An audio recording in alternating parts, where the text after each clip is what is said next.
그 하나님 마음을 시원케 해드린 그런 모습입니다. 그래서 하나님께서 이 비느하스에게 너와 네 후손은 영원히 나의 제사장이 될 것이다 하는 이렇게 약속을 주셨습니다. 우리의 신앙도 이런 믿음이 되기를 원합니다.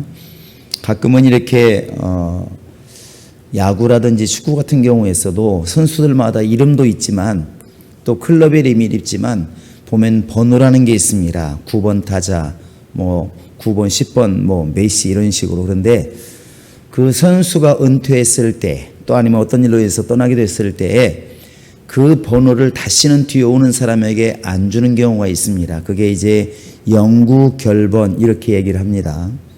우리 장로님은 잘 아시겠네요.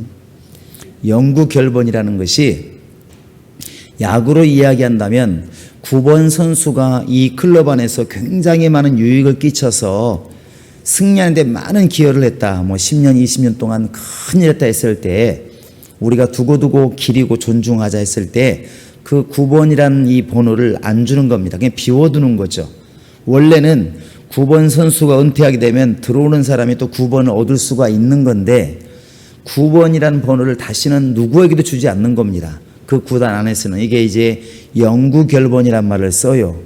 근데 영구결번은 아무나에게 주는 게 아니고 어떤 그 클럽에 대해서 굉장한 유익을 끼치고 누가 보아도 국가의 유공자처럼 줄만하다는 사람들에게 주게 되는 것입니다. 하나님께서 오늘 이렇게 언약을 하시는데 비느하스에게 내가 너와 네 자손들에게 영원히 제사장으로 세울 것을 내가 언약한다 이렇게 말할 때에는 이 비느하스가 굉장한 하나님께서 보실 때에는 하나님에게 유익을 주었다는 것이죠. 하나님께서 보실 때는 내가 너 같은 사람 보기 힘들다. 그러므로 이것만큼은 내가 너에게 맡기겠다 이렇게 지금 말씀하고 있는 것입니다. 이렇게 이제 우리가 믿음의 선조로서 이런 믿음을 가져버리면 아마 두고두고 우리에게도 큰 은혜가 되지 않을까 생각이 듭니다. 오늘 이 장면이 일어나게 된 배경에는 이제 우상숭배라는 게 지금 밑에 깔려 있습니다. 하나님이 가장 이렇게 분노하시고 가장 하나님께서 적대시하는 것은 바로 우상숭배하는 겁니다. 그래서 우리가 율법에서도 10계명을 우리가 알고 있지 않습니까? 한번 해보실까요? 시작. 또 오래돼가지고 까먹으셨나요? 1계명은 알아야지. 시작. 다른 신을 이렇게 나오는 내면 안 됩니다. 정확히 하시바. 나 외에 다른 신을 너에게 있게 하지 말아라. 두 번째는 우상을 만들지 말아라. 이게 첫 번째, 두 번째가 다 뭐냐면 다른 신에 대한 계명이에요. 그래서 하나님께서 이렇게 다른 죄도 괜히 엄하게 물으신 것도 있지만 다른 신을 섬긴 것에 대해서는 아주 엄하게 이렇게 물으시는 걸 알 수 있습니다.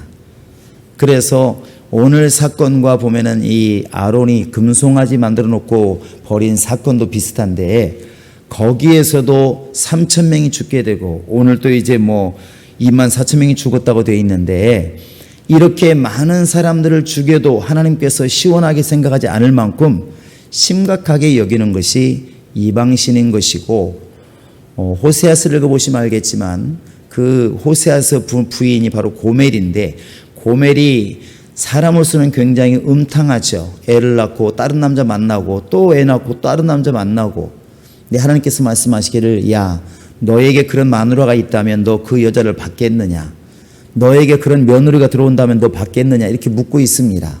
마찬가지다. 나는 영이기 때문에 육신적으로 그러진 않지만 내 백성이 지금 다른 신을 섬기는 것이 나와 결혼하고도 다른 신을 섬기니 꼭 이와 같다 이렇게 말씀하십니다. 우상숭배 다른 신을 섬기는 것에서는 아주 엄격하십니다. 근데 이스라엘 백성들이 이제 출애굽을 해가지고 모압 평지까지 거의 왔습니다. 모압 평지까지 오면서 미디안도 거치고 에돔도 거치고 많은 아말렉을 치면서 왔는데 문제는 이제 모압 평지에 왔다는 얘기는 거의 다 왔다는 것입니다. 사실은 그 모압이라는 나라가 바로 이제 여리고 바로 맞은편에 있는 게 모압입니다. 실제로 가보니까 모압 평지라는 말을 자꾸 성경이 쓰고 있는데 그 말이 생각나서 차를 타고 가면서 유심히 보니까 상당히 넓어요. 끝이 안 보일 정도로. 물론 우리나라처럼 기름진 땅은 아닙니다. 그러나 마치 호남 평야를 지나가는 것처럼 산이 안 보일 만큼 이렇게 평지가 있습니다. 근데 여기에서 아마 모세가 신명기를 말했나 보다 아마 이런 마음이 들었습니다. 그런데 그 모압을 이렇게 다스리고 있었던 그 당시에 발락이라는 왕이 소문을 다 듣고 있는 것이죠. 마치 일본이 한국을 치고 이제 중국으로 갈 때 중국이 그걸 모르고 있는 게 다 보고 있지 않습니까? 그러니까 방비를 하는 것이죠. 이 민수기 22장에 보시면 발락이라는 사람의 이름이 나옵니다. 그 십볼의 아들 발락 이렇게 말하는데, 이 발락이라는 사람이 가만히 보니까 이러고 있다가는 저 이스라엘 사람들 때문에 우리가 죽을 것 같다. 큰일 났구나. 저 미디안을 친 것처럼 우리도 치지 않겠느냐 이렇게 생각하니까 무슨 수를 써야 되겠는데 보니까 힘으로는 잘 안 될 것 같고, 그래서 이게 영적인 싸움 같으니까 영적으로 이겨야 되겠다. 그래서 부올의 아들 발람을 부르게 됩니다. 이 부올의 아들 발람은 그 당시에 이렇게 점쟁이였는지 또 하나님 말씀을 전하는 거 보면 하나님께도 응답받는, 하나님께 쓰임받는 사람인 것은 분명합니다. 근데 이방인이면서 신기하게도 하나님 말씀을 이렇게 외치는 선지자와 같은 역할을 하고 있는 것이 발람이에요. 근데 발락이라는 사람이 이 발람이라는 사람을 부르게 됩니다. 와서 우리를 위해서 저 이스라엘을 좀 저주해 다오 이렇게 말을 해요. 근데 신기한 게 그 발락이라는 사람을 하나님을 안 믿는 사람입니다. 발람이라는 사람은 바로 이 하나님 말씀을 들을 줄도 알고 말할 수도 있는 사람이에요. 근데 발락이 이 발람을 보낼 때 사람처럼 역시 돈을 가지고 이제 유혹을 하죠. 그냥 오라는 게 아니니까 와서 좀 우리를 위해서 저주를 해달라. 우리 한번 22장을 보시기 바랍니다. 자, 22장. 우리 한번 5절, 6절을 보시겠습니다. 발락이 발람을 부르는 모습입니다. 시작. 그가 사신을 부올의 아들 발람의 고향인 강가 부돌에 보내어 발람을 부르게 하여 이르되 보라 한 민족이 애굽에서 나왔는데 그들이 지면에 덮여서 우리 맞은편에 거주하였고 우리보다 강하니 청하건대 와서 나를 위하여 이 백성을 저주하라. 내가 혹 그들을 쳐서 이겨 이 땅에서 몰아내리라.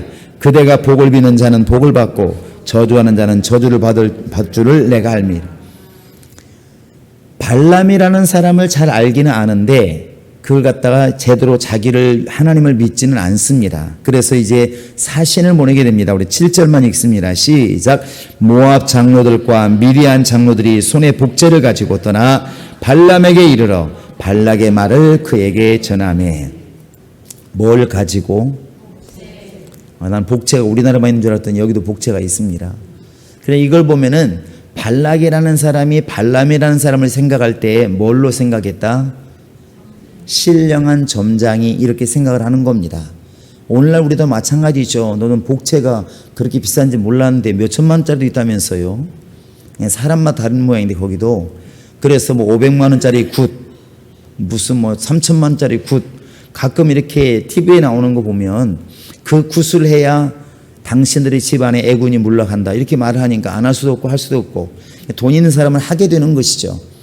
발락이라는 사람이 발람을 불러서 저 사람이 우리를 위해서 축복해 주면, 달리 말하면 이스라엘 저주해 주면 저 사람들이 지리멸렬하게 망해서 우리는 살 것이다. 이런 마음을 발락이 가지고 있는 겁니다. 그래서 발람을 불렀는데 발람이 왔을까요? 안 왔을까요? 왔어요? 안 왔어요?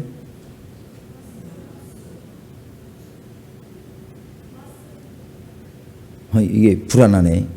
왔지 않습니까? 왔어요. 왔는데 기뻐서 왔겠습니까? 두려워하면서 왔겠습니까?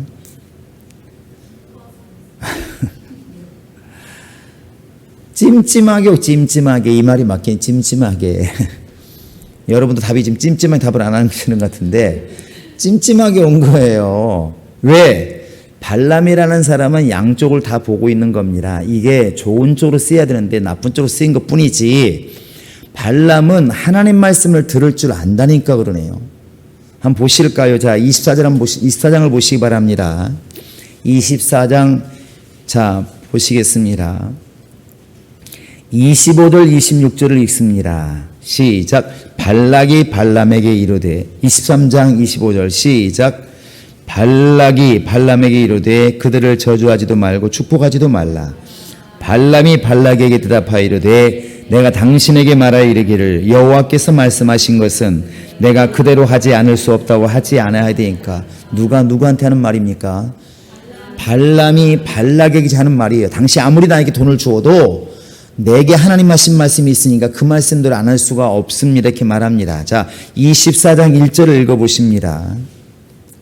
시작. 발람이 자기가 이스라엘을 축복하는 것을 여호와께서 선히 여기심을 보고 전과 같이 점수를 쓰지 아니하고 그의 낯을 광야로 향하여, 이렇게 말합니다. 하나님 말씀을 들을 수 있는 사람, 들을 수 없는 사람, 들을 수 있는 사람이에요. 그런데 한편에서는 또 돈의 귀중함도 알고 있는 사람이에요. 그래서 발락이 자기 사신들에게 이렇게 복제를 가지고 보내었을 때 이것도 마음에 드는 것입니다. 그래서 이렇게 말하잖아요. 내가 하나님 말씀을 전하는 사람으로 갈 수가 없다. 이렇게 말을 합니다. 여기까지는 바로 하나님 말씀을 듣는 사람으로 믿음으로 말하는 거예요. 근데 그 다음 문제가 뭐냐면 혹시라도 하나님께서 허락하실지 모르니까 내가 기도해 보겠다. 이제 여기서부터 문제가 오는 겁니다. 아니면 아닌 거고 기면 긴 건데 한번 해보시기 바랍니다. 아닌 건 아닌 거고 긴 것은 긴 거고. 이래야 되는데 이제 발람은 하나님의 말씀하신 뜻도 알고 있고 알고 있어요. 하나님께서 이스라엘을 저주하면 안 된다 이미 말씀하셨기 때문에 그러면 안 되는 거 알고 있어요. 그럼에도 불구하고 가지고 온 돈이 필요하고 돈에 욕심이 있으니까 뭐라 말하냐면 안 된다 이렇게 말하고, 그래도 혹시 모르니까 내가 기도는 해볼게 이렇게 되는 겁니다. 그래서 하나님께 물론 기도했겠죠. 이런 기도는 망하는 기도입니다. 망하는 기도예요. 기도합니다. 하나님 어떻게 한번 가볼까요? 이렇게 하니까 하나님께서 안 돼. 근데 계속 3번씩이나 강구를 하잖아요. 그러니까 하나님께 그럽니다. 가라. 가기는 가는데 저주하지는 말고 복을 빌어라. 사실 이 말을 순종을 했습니다. 가가지고 하나님 가라고 했으니까 가가지고 이스라엘을 절대로 저주하지 않았습니다. 마지막까지 저주하지 않았어요. 말하기를 하나님이 축복하신 자를 내가 저주할 수가 없다.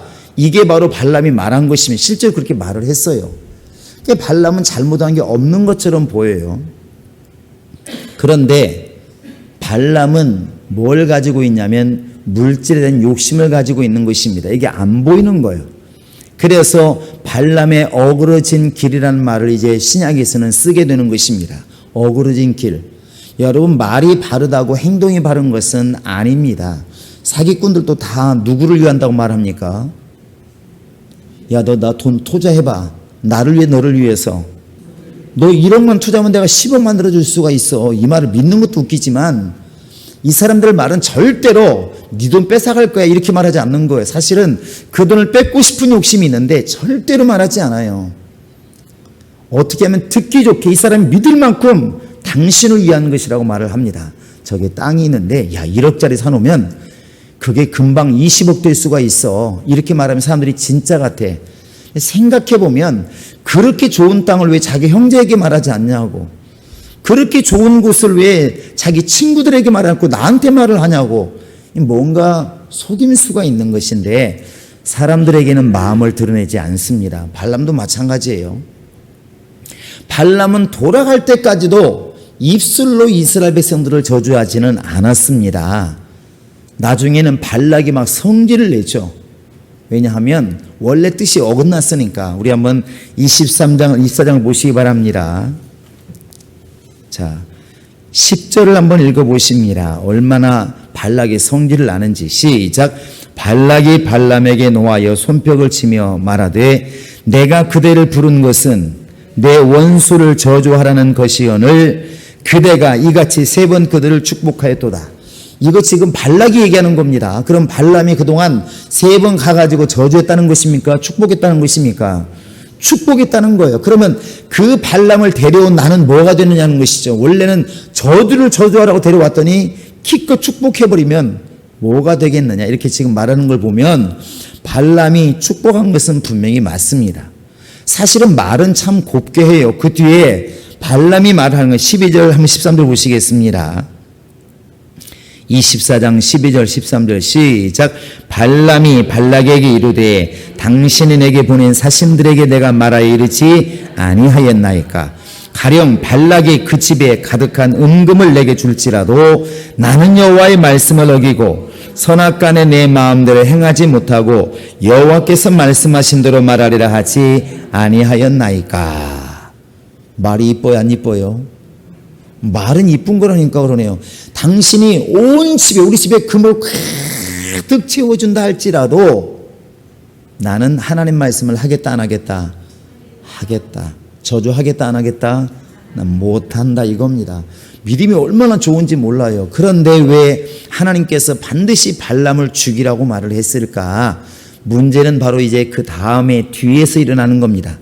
발람의 마음이 안 보인 것처럼 발람이 돌아가면서 이 발락에게 이렇게 하도 화를 내니까 나는 돌아가지만 내가 내 입으로 저 백성을 내가 하나님이 하지 말라고 했으니까 저주하진 않지만 내가 방법 하나는 일러주마. 그리고 일러준 방법이 바로 이제 이방신을 섬기게 만드는 방법이었다는 것이죠. 그게 뭐냐면 이쁜 여자들을 골라라. 이쁜 여자들을 골라가지고 몸매 뛰어나고 피부 좋고 잘생긴 여자들을 골라서 이스라엘 남자들을 사귀게 해라.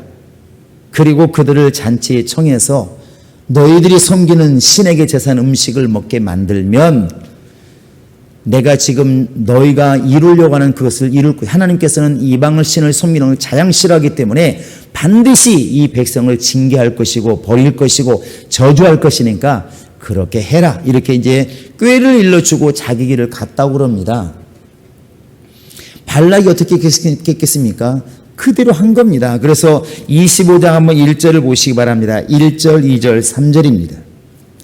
시작. 이스라엘이 시딤에 머물러 있더니 그 백성이 모압 여자들과 음행하기를 시작하니라. 그 여자들이 자기 신들에게 제사할 때에 이스라엘 백성을 청하매 백성이 먹고 그들의 신들에게 절하매 이스라엘이 바알브로에 가담한지라 여호와께서 이스라엘에게 진노하시니라. 발람이 하나님을 알기 때문에 하나님 뭐 때문에 화가 나는지를 알아요. 어떻게 하면 이 백성이 저주받는지를 알고 있습니다. 그걸 자기 입으로는 말을 못하지만 발락에게 조용히 꾀를 일러주었다는 것이죠. 근데 그대로 가서 결국은 이 시딤에 머물러 있는데 이쁜 여자들이 이렇게 유혹을 하니까 결국 남자들은 미인 앞에서 나라도 넘겨준다고 그러잖아요. 이렇게요. 그러니까 결국 이제 넘어가게 됩니다. 솔로몬도 그랬고 미인이 집안에 들어오면 이제 문제가 생기는 것이죠.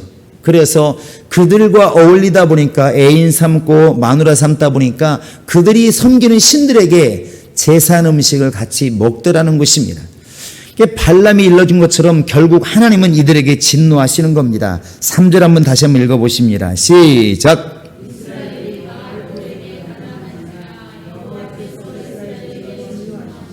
여호와의 진노하시니라. 아주 진노하시니라. 하나님께서 이제 발락이 다스리고 있는 모압 사람들에게 화를 내지 않아요. 누구에게 화를 내냐면 자기 백성, 자기 아내, 자기 사람에게 지금 화를 내는 것입니다. 너희가 어찌 이럴 수가 있느냐. 그러면 하나님께서 명령하신 것은 뒤에 4절 한번 읽어보십니다. 얼마나 하나님이 진노하시는지. 시작. 여호와께서 모세에게 이르시되 백성의 수령들을 잡아 태양을 향하여 여호와 앞에 목매어 달라. 그리하면 여호와의 진노가 이스라엘에게서 떠나니라. 이렇게 말합니다. 하나님께서 이 문제는 개인의 문제가 아니라 이건 백성의 문제다. 그러므로 백성들을 이렇게 다스리지 못하고 이끌지 못한 두령들을 다 잡아서 목매어 죽여라. 이렇게 말을 합니다. 하나님의 진노가 지금 얼마나 큰지를 알 수가 있습니다. 이게 발람을 꾀인 것입니다. 결국 발람은 나중에 이것 때문에 잔인하게 죽임을 당하게 됐죠. 자, 하나님께서 지금 이방신에 대해서 이렇게 섬기는 이스라엘 백성들을 진노하십니다. 오늘날 우리가 제사한 음식을 먹지 않는 것도 이런 데 연유하고 있는 것입니다. 우리 한번 시편 106편을 보시기 바랍니다. 이 사건을 갖다가 성경은 이렇게 기록을 하고 있습니다. 다 시편 106편 28절 한번 같이 읽어보시겠습니다. 자, 시작. 그들이 또 부올의 바알과 연합하여 죽은 자에게 제사한 음식을 먹어서 이렇게 말하고 있습니다. 29절 시작. 그 행위로 주를 경노하게 함으로써 재앙이 그들 중에 크게 유행하였도다.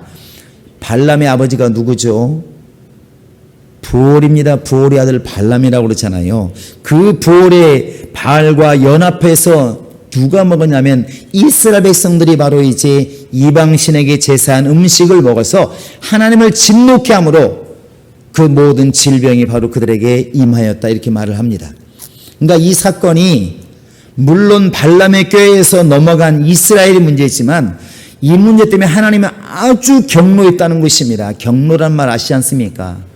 지금 이제 25장 4절에 나와 있는 3절에 나와 있는 것처럼 이 바알볼에게 가담한지라, 이 말은 다른 말로 말하면 연합한지라, 하나가 된지라, 그런 뜻입니다.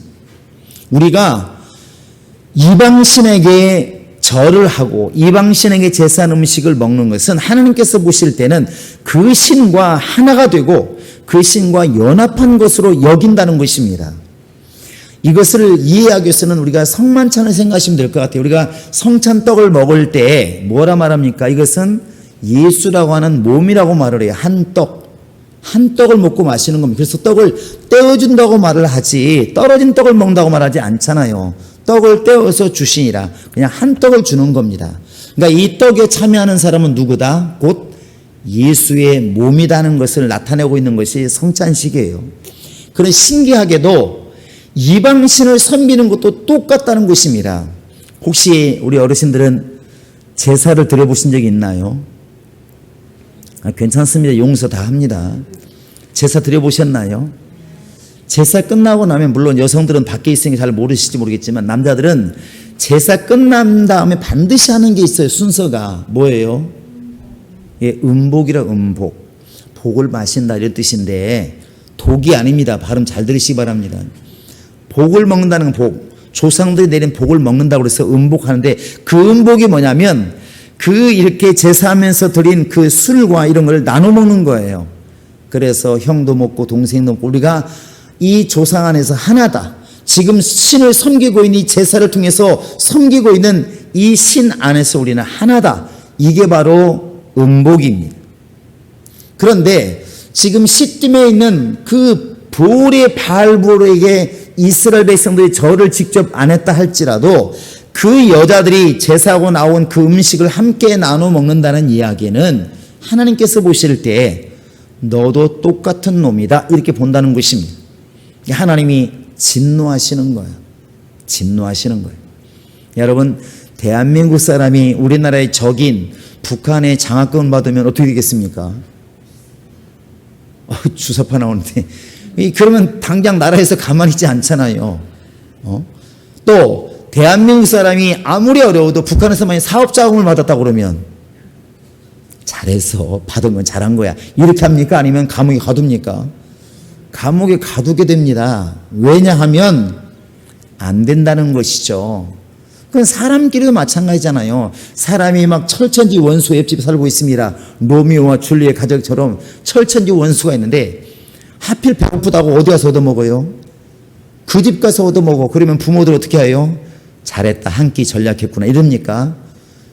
너는 벨도 없냐, 너 누구 집 자식이냐, 그러고 화를 내겠지. 똑같은 원리입니다. 하나님께서 이스라엘 백성들에게 정신 차려라. 지금 네가 누구의 말을 듣고 누구를 따르고 있고 누구를 섬기고 있냐. 지금 죽은 신에게 제사한 음식을 먹어서 나를 화나게 만들어, 이것이죠. 그래서 너무나 하나님께서 화를 내시는데 아무리 이렇게 해도 화가 안 나는 거예요. 근데 그때 나선 사람이 누구냐면 비느하스입니다. 이 비느하스가 하나님 마음을 가지고 있는 거예요. 그래가지고 잘 보시면 알겠지만 다시 한번 오늘 말씀 보시기 바랍니다. 자, 우리 한번 6절부터 9절까지 읽어보십니다. 비느하스가 하나님 마음으로 어떻게 일을 했는지. 시작. 이스라엘 자손의 온 회중이 회막문에서 울 때 이스라엘 자손 한 사람이 모세와 온 회중의 눈앞에 미디안의 한 여인을 데리고 그의 형제에게로 온지라. 제사장 아론의 손자 엘레아살의 아들 비느하스가 보고 회중 가운데에서 일어나 손에 창을 들고 그 이스라엘 남자를 따라 그의 막사에 들어가 이스라엘 남자와 그 여인의 배를 꿰뚫어서 두 사람을 죽이니 연병이 이스라엘 자손에서 그쳤더라. 그 연병으로 죽은 자가 24,000명이었다.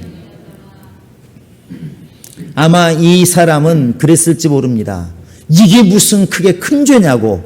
그러니까 눈에 보는 앞에서, 이스라엘 모든 사람이 보는 앞에서 당당하게 미디안 여자를 데리고 자기 집으로 온 거예요. 이 말은 뭐냐면 내가 무슨 이게 그렇게 죽을 만큼 큰 잘못이야, 이렇게 말하는 것입니다. 사람들이 볼 때는 이해할 수 있잖아요. 지나가다 이쁜 여자가 있어서 좀 정이 들었는데 그걸 어떡하겠습니까? 삼손이 눈이 든다는데 어떡하겠습니까? 아무리 자기 적군인 블레셋이라도 그 여자가 이쁜데 어떡하겠습니까? 사람으로서는 미워하면서도 이해는 간다고요. 이해가 안 가십니까? 이해가 가잖아요. 이쁘다는데. 그런데 좀 말이 이상해지는데 이해가 가잖아요. 그런데 하나님의 마음은 그게 아닌 거예요. 하나님은 다윗 선택할 때도 너는 외모를 보지 말아라. 엘리압이 멋있고 큰 놈이 있지만 장자지만 나 그놈 버렸어 말하는 것처럼 마음에 안 드는 거예요. 지금 내 백성이 타락하고 있는데, 이것 때문에 영이 죽고 있는데, 내 백성이 망해가고 있는데 사람들은 그냥 이해하고 쳐다보고 있다는 것이, 물론 말은 했겠죠. 아, 저렇게 대놓고 하면 안 되지, 이렇게 말을 했을지 모르겠지만 그냥 말로 끝나는 것입니다. 그때 비느하스가 분이 막 올라오는 거예요. 이 분은 자기를 위한 분이 아니잖아요. 지금 내 백성이, 하나님 백성이 지금 어떤 상태인데 저런 식으로 행동을 하나. 그래서 창을 들고 쫓아가가지고 그 집에 들어가서 남자와 여자를 한 번에 찔러 죽입니다. 사람으로서는 참 잔인하죠. 근데 하나님은 내가 이제야 좀 마음이 풀린다, 이렇게 말을 하고 있는 겁니다. 이 비느하스가 너희들 볼 때는 과격해 볼지 몰라도 저러면 안 되는데 말하는 100명보다도 내 마음을 시원하게 했다, 이렇게 말을 합니다. 그때 주신 약속이 뭐냐면 내가 비느하스와 그 자손들에게 영영한 제사장의 자리를 주겠다. 너와 네 자손들은 나를 섬길 만한 자격이 있다, 이렇게 말하는 것입니다. 그 이면에 뭐가 있냐면 하나님의 마음을 알고 있다는 것입니다. 고린도전서 2장 마지막 절에 가보면 이렇게 쓰인 적이 있습니다. 누가 하나님의 마음을 알아서, 누가 주의 마음을 알아서 주를 가르치겠느냐. 이 말을 잘못 들으면 예수를 누가 가르칠 수 있겠냐 이렇게 듣는데 그런 뜻이 아니고, 누가 하나님의 마음을 잘 알아서 하나님 마음대로 시원하게 하나님을 좀 잘 가르칠 수 있겠느냐. 누가 예수를 잘 알아서 예수를 제대로 가르칠 수 있겠느냐, 이렇게 말한다는 것이죠. 여러분, 비느하스가 지금 이 상황에서 그렇게 행동을 하는 겁니다. 가끔은 이런 경우 있습니다. 뭔 일이 있는데 이렇게 말해요. 아니야, 지금 저 사람 말한 건 그런 뜻이 아니고 이렇게 말한 거야. 말을 했는데 들어보니까 엉뚱한 말을 하고 있는 거예요. 그러면 당사자가 말하잖아요. 에이, 그게 아니라니까 그러네, 이렇게 말해요. 자기는 지금 이 사람을 이해해가지고 이 사람들이 많이 오해하고 있다고 생각해서 말을 하는데 그 해명하는 말이 전혀 다른 말인 수가 있습니다. 그건 당사자를 모르는 것이죠. 하나님에 대해서도 마찬가지입니다. 누가 주의 마음을 알아서 정말 예수님께서 화내시고 예수님이 기뻐하시고 예수님이 안타까워하시고 이걸 다 알아서 사람들에게 그렇게 예수를 가르칠 수가 있겠느냐. 그런 것들은 하나님이 기뻐하지 않으십니다. 그런 것들은 주님이 기뻐하십니다. 당신의 행동은 참 선한 행동입니다. 당신의 행동은 참 악한 행동입니다. 그런 마음은 주님이 기뻐하지 않습니다. 누가 이렇게 예수의 마음을 알아서 예수를 가르칠 수가 있겠느냐 묻고 있는데, 비느하스가 바로 그렇게 하나님의 마음을 시원케 했다는 것입니다. 여러분, 이것이 구약에 가보시면 바로 모세가 이제 어찌입니까? 산에 올라가서 하나님께 계명받고 내려올 때 모세가 하루 이틀 열흘 가도 이 숨을 가도 안 내려오니까 이제 아론과 있는 모든 백성들이 아론을 막 공격합니다. 야, 모세는 지금 죽은 살든지 알 수가 없고 우리는 답답하니까 우리를 위해서 정말 우리를 인도해낸 신을 만들어 놓고 섬기자. 이래서는 안 되지 않느냐. 그래가지고 금송아지를 만들어 놓고 열심히 예배하고 찬양하면서 놀았습니다. 그들이 말하기를 이것은 이방신이다 이렇게 말하지 않고 이게 바로 우리를 애굽에서 인도해낸 신이다 이렇게 말을 했어요.